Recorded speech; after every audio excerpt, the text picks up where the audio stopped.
అభ్యర్థిగా నిలబడుతున్నటువంటి బొర్రా మధుసూదన్ యాదవ్ గారు అనేకమైనటువంటి ఉద్యమాలకి నాయకత్వం వహించి రాష్ట్రం ఏదైనా ఎల్లలు లేనటువంటి బహుజన హోదాన్ని ఈరోజు దేశవ్యాప్తంగా విస్తరించి తీసుకెళ్తూ జగన్మోహన్ రెడ్డి గారి ఆలోచన మేరకు తెలంగాణ ప్రాంతమైనా సరే ఆంధ్రప్రదేశ్ నుంచి రాజ్యసభకి పంపబడినటువంటి నా సీనియర్ సహోదరులు అన్న ఆర్ కృష్ణయ్య గారు, వైఎస్ఆర్ కాంగ్రెస్ పార్టీ ఇరువైపులు ఉన్నటువంటి నాయకులు, print and electronic media, social media, ఈరోజు ఈ రాష్ట్రంలో పేద వర్గాల పక్షాన ఒకరు, పెత్తందారీ వర్గాల పక్షాన ఒకరు, అంటే రెండు విభిన్నమైనటువంటి భావాల మధ్య జరుగుతున్నటువంటి సంఘర్షణలో భాగమైనటువంటి యుద్ధం ఎన్నికలు. ఒక పక్క ప్రోగ్రెసివ్ ఎలిమెంట్స్, రెండో పక్క ఫ్యూడల్ ఎలిమెంట్స్, భూస్వామ్య మనస్తత్వం కలిగినటువంటి శక్తులు ఒకవైపు, పేదల పక్షం నిలబడే నాయకత్వ లక్షణాలు కలిగినటువంటి వ్యక్తులు ఒకవైపు. ఈరోజు ఆర్ కృష్ణయ్య గారిని తీసుకున్నాం, నేను కానీ అన్నగారు కానీ, మీ అందరికీ తెలుసు, ఒక బహుజనవాదంతో, ఒక దళితవాదంతో, వామపక్ష లక్షణాలతోటి జీవితకాలం ఉద్యమాల్లో ఉన్న, రాజకీయ పార్టీలో ఉన్న మా గొంతులు మాట్లాడేది, వినిపించేది ఈ వాదాన్ని మాత్రమే. ఈ రాష్ట్రంలో, ఈ దేశంలో తిరస్కరించబడినటువంటి కొంతమంది వ్యక్తులు రాజకీయ పార్టీలుగా ఏర్పడి ఎన్నికల్లో డబ్బును మాత్రమే ప్రధానంగా చూయించి వీళ్ళందరూ ఎన్నికల సమయానికి వచ్చేసి ఇప్పుడే మధుసూదన్ గారు చెప్పినట్టుగా తెలిసి తెలియనట్టు ప్రశ్నలు ఒకటేరా ఏదో పరిగెడుతున్నట్టుగా ఇసిరేసి వెళ్ళిపోతా ఉన్నారు. ఈ రాష్ట్ర విభజన తర్వాత రీఆర్గనైజేషన్ యాక్ట్లో డీసెంట్రలైజ్ పక్షాన 13 జిల్లాలని పెంచాల్సిన అవసరం ఉంది. ఒక్కొక్క నియోజకవర్గం ఎంపీ దాన్ని ఒక భౌగోళిక స్వరూపంగా తీసుకొని ఒక జిల్లాగా దీన్ని ముందుకు తీసుకెళ్తున్న నేపథ్యంలో ఏర్పడినటువంటి జిల్లాలు. నాకు తెలిసి రాష్ట్ర వ్యాప్తంగా 26 జిల్లాలు ఏర్పడేటప్పుడు కందుకూరులో ఉద్యమం జరిగింది. అసెంబ్లీలో ఎమ్మెల్యే గారు కూడా మాట్లాడటం జరిగింది.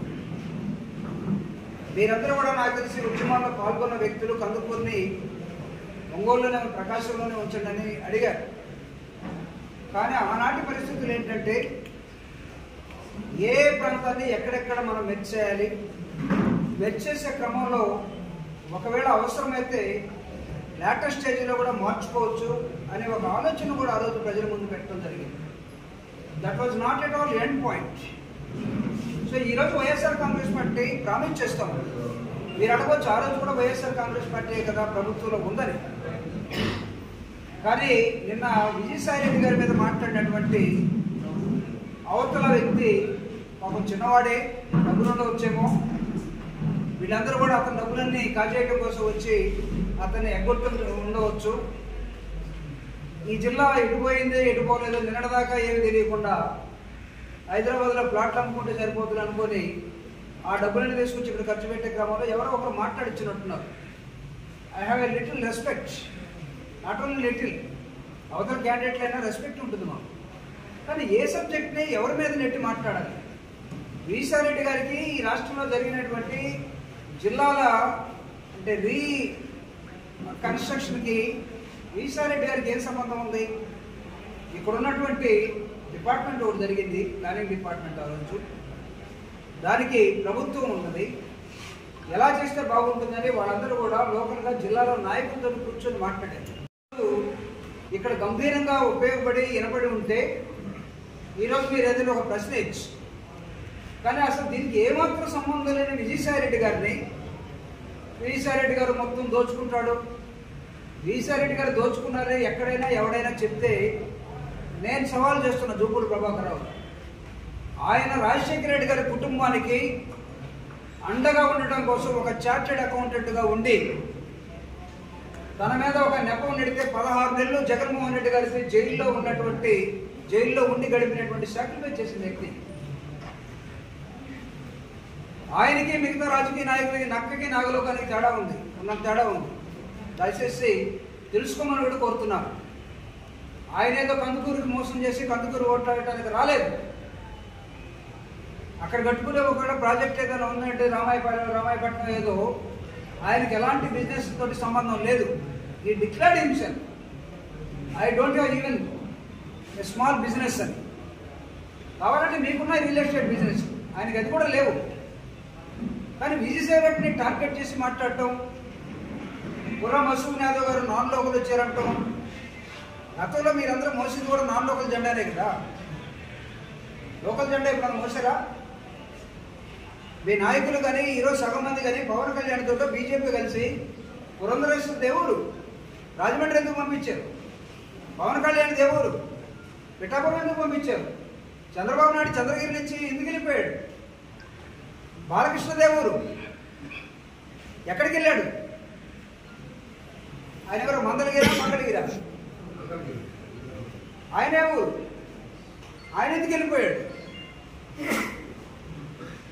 సో ఇవన్నీ గురిగింజ కింద ఉన్న నలుపు తెలియదు అన్నట్టుగా విజయసాయిరెడ్డి గారి మీద మీరు మాట్లాడితే 1000 గొంతులు లేస్తాయి మాట్లాడటానికి. కబడ్దా 1000 గొంతులు సమాధానం చెప్పడానికి సిద్ధంగా ఉంటాయి. ఆయనేమి ఆర్డినరీ మనిషి కాదు, కృష్ణాలో కూడా తెలుసు. పార్లమెంట్లో విజయసాయిరెడ్డి గారు మాట్లాడుతుంటే pin drop silence in the parliament, Rajya Sabha. Even Modi and Amit Shah they have to listen the words coming from his mouth. That is his capacity. Vijayasai Reddy గారి గురించి మాట్లాడితే వార్తల్లో మనకు స్పేస్ దొరుకుతుందని మాట్లాడితే, లేకపోతే బ్రేకింగ్ ఏదైనా టీవీలో వస్తుందని మాట్లాడితే మాట్లాడుకోండి. But you are not at all comparable with Vijayasai Reddy garu and ఈ స్ట్రక్చర్. ఈరోజు జరుగుతున్నటువంటి ఎన్నికల్లో చేతనైతే మీ వాదాలు చెప్పుకోండి, తిరిగి మళ్ళీ ఈ ప్రాంతాన్ని ఈ జిల్లాలో మళ్ళీ పెడతామని చెప్పుకోండి చేతనైతే. కానీ సర్వేలన్నీ more than 12 surveys in Andhra Pradesh YSR Congress party అధికారంలోకి వస్తుందంటే మీకు ఫెవికోల్ తీసి అంటించినా కానీ వీలు కానటువంటి ఒక కూటమిని తీసుకొచ్చి పవన్ కళ్యాణ్ ఎక్కడ నిలబడుతున్నాడో, ఎందుకు నిలబడుతున్నాడో ఈరోజు ఒక ఆడమనిషి చేతిలో వంగగీత చేతిలో ఓడిపోవడానికి సిద్ధంగా ఉన్నాడు. మీరు పెడుతున్న బీజేపీ వ్యక్తులు నిలబడు కానే కాదు, వాళ్ళందరూ తెలుగుదేశం అండి. పవన్ కళ్యాణ్కి ఇచ్చిన 121 సీట్లలో కూడా 11 మంది మీ వాళ్ళు కాదు, పవన్ కళ్యాణ్ మనుషులు కాదు, there are Telugu Desam people. Modi కానీ అమిత్ షా కానీ ఆంధ్రప్రదేశ్కి ప్రచారాన్ని కూడా రావడానికి భయపడుతూ ఉన్నారు.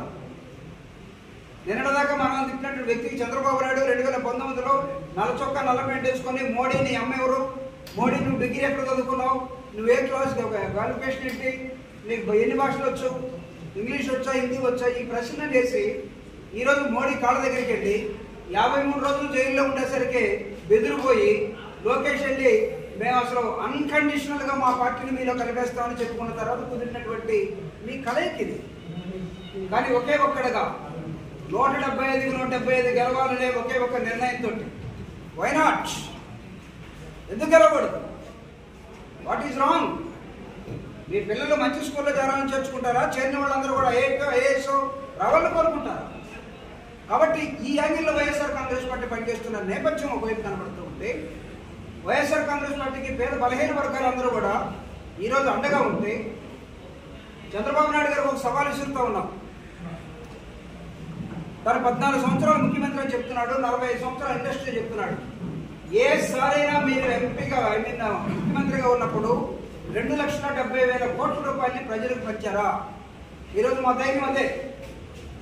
ఏ రోజు కూడా ఓటేసి ప్రభుత్వం డబ్బులు 10 రూపాయలు తీసుకోకుండా ఉన్నవాడే తీసుకొని అంతస్తులు పెట్టుకొని కాంట్రాక్ట్ తీసుకొని వెళ్ళిపోతా ఈ రాష్ట్రాన్ని దేశాన్ని పేద దేశంగా మార్చేస్తే ప్రభుత్వ డబ్బులు ప్రజలకు పంచినటువంటి ఏకైక ముఖ్యమంత్రి జగన్మోహన్ రెడ్డి గారు. కాబట్టి ప్రజలందరూ కూడా ఆయన వెనకాల ఉన్నారు. ధైర్యంగా జగన్మోహన్ రెడ్డి గారి ఆలోచన విధానం వర్ధిల్లాలని ప్రచారం చేయడం కోసం ఆయన పార్టీలో ఉండడం కోసం కారణం ఏంటంటే పేదల పక్షాన్ని నిలబెట్టేటువంటి ఒక వ్యక్తిగా కనబడుతూ ఉన్నాడు. But what is your boss role? మీ బాస్ రోల్ ఏంటి? ఏ రోజైనా పేదల పక్షం చెప్పారా? ఈరోజు బుర్రా గారు వచ్చారు, ఎందుకు ఆయన వెనకాల తండాలుగా జనం కదులుతున్నారు. మీరు కూడా కదిలించుకుంటున్నారు డబ్బులు ఇచ్చి. కానీ కులాలు ప్రవాహం లాగా ఒక నది పారినట్టుగా బుర్రా వెనకాల చూసి కదులుతూ ఉంటే దాన్ని డైజెస్ట్ చేసుకోలేక విజయసాయిరెడ్డి గారి మీద 2 మంటలు ఇస్తే మేము వార్తల్లోకి వస్తాం అనుకుంటే కుదరదు. కాబట్టి అనేకమైన అంశాలు అంటే కంటిన్యూస్గా మాట్లాడుతూ ఉన్నాం. కాబట్టి ఈరోజు నిన్న జరిగినటువంటి ఒక నామినేషన్, ఈయన వేసినటువంటి ఒక నామినేషన్ కదిలినటువంటి జనం కందుకూరు పట్టణంలో గతంలో ఎవరైనా ఎప్పుడైనా చూసారా? నాకున్నటువంటి కందుకూరు హిస్టరీ కానీ ఆంధ్రప్రదేశ్ హిస్టరీ కానీ నాకు ఎప్పుడు కనపడలేదు అంత జనసందోహం. సో ఇది ప్రజలు ఇవ్వబోతున్నటువంటి ఒక తీర్పు. ఇంతవరకు ఎవరో కొంతమందికి నిర్దేశించబడినటువంటి ఈ ప్రాంతాన్ని బహుజనమయం చేస్తున్నటువంటి జగన్మోహన్ రెడ్డి గారు. చాలా మంది పెత్తనాలు ఇంకా చెల్లవు. ఇదిగో పేదలు కూడా అగ్రస్థానంలోకి రాబోతూ ఉన్నారు. సామాజిక న్యాయం అనేది జగన్మోహన్ రెడ్డి గారు చేసి చూపిస్తున్నటువంటి నేపథ్యం ఇది. చేతనైతే అది చేయండి. మోడీని కలుపుకొని పవన్ను కలుపుకొని ఒక్కడొచ్చే ధైర్యం లేక చంద్రబాబు నాయుడు గారు బిత్తరపోయి కలుపుకున్న వ్యక్తికి 2 రోజులు ప్రచారం చేస్తే 5 రోజులు జ్వరం వస్తుంది. పారిపోతున్నాడు హైదరాబాద్. ఇప్పుడు వాళ్ళ అన్నం కూడా తెచ్చుకుంటాడంట. వాళ్ళ అన్నం పార్టీ పెట్టి మూసేసాడు. పార్టీ పెట్టి మూసేసిన వాడిని మళ్ళీ తెచ్చుకొని రేపు మీ పార్టీని మూసేయడానికి సిద్ధంగా ఉన్న మీరు ప్రజల మీద ఈ ఎక్స్పెరిమెంట్ చేస్తే కుదరవు. ఇంటిగా పేర్చినట్టుగా గోడలు కడతా ఉన్నాడు జగన్మోహన్. సో కాబట్టి ఈ ప్రోగ్రెసివ్ ఐడియాలజీ మనం గ్రహించుకోకుండా తీసుకోకుండా ఉంటే ఈ రాష్ట్రాన్ని ఇంకా వెనకనిట్టాడు అవుతాం. ఈరోజు పేదరికం ఈఎల్ఓ లెక్కల ప్రకారం 12% ఉన్న పేదరికాన్ని జగన్మోహన్ రెడ్డి గారు 6% తగ్గించాడు. ప్రపంచంలో ఉన్నటువంటి దేశాలు రాష్ట్రాలను కూడా పేదరికం పోవడం కోసం, పేదరికం పోవడమే అభివృద్ధి. ఏదో ఒక పెద్ద రోడ్డు కడితేనో విమానాశ్రయం కడితేనో లేదా ఇది కాదు. జగన్మోహన్ రెడ్డి గారు చేసినటువంటి అభివృద్ధిని కొన్నిసార్లు చెప్పుకోలేకపోవచ్చు, కానీ there is a tremendous development in the state. అదేవిధంగా వెల్ఫేర్, అమర్త్య సేన్ చెప్తాడు, వెల్ఫేర్ని డెవలప్మెంట్ని రెండింటిని 2 అంశాలుగా తీసుకొని ముందుకెళ్ళగలిగితే ప్రజలు ఆటోమేటిక్గా వాడు వెనకాల వస్తారు. ఈ రోజు జరుగుతున్నది దాదాపు 70 లక్షల మందిని 21 రోజుల్లో జగన్మోహన్ రెడ్డి గారు బహిరంగ సభల ద్వారా 70 లక్షల మందిని కలిగించి మాట్లాడే వాతావరణం కనుక. చంద్రబాబు నాయుడు గారు మాట్లాడారా? పవన్ కళ్యాణ్ గారు మాట్లాడారా? మోడీ గారు మాట్లాడారా? They cannot.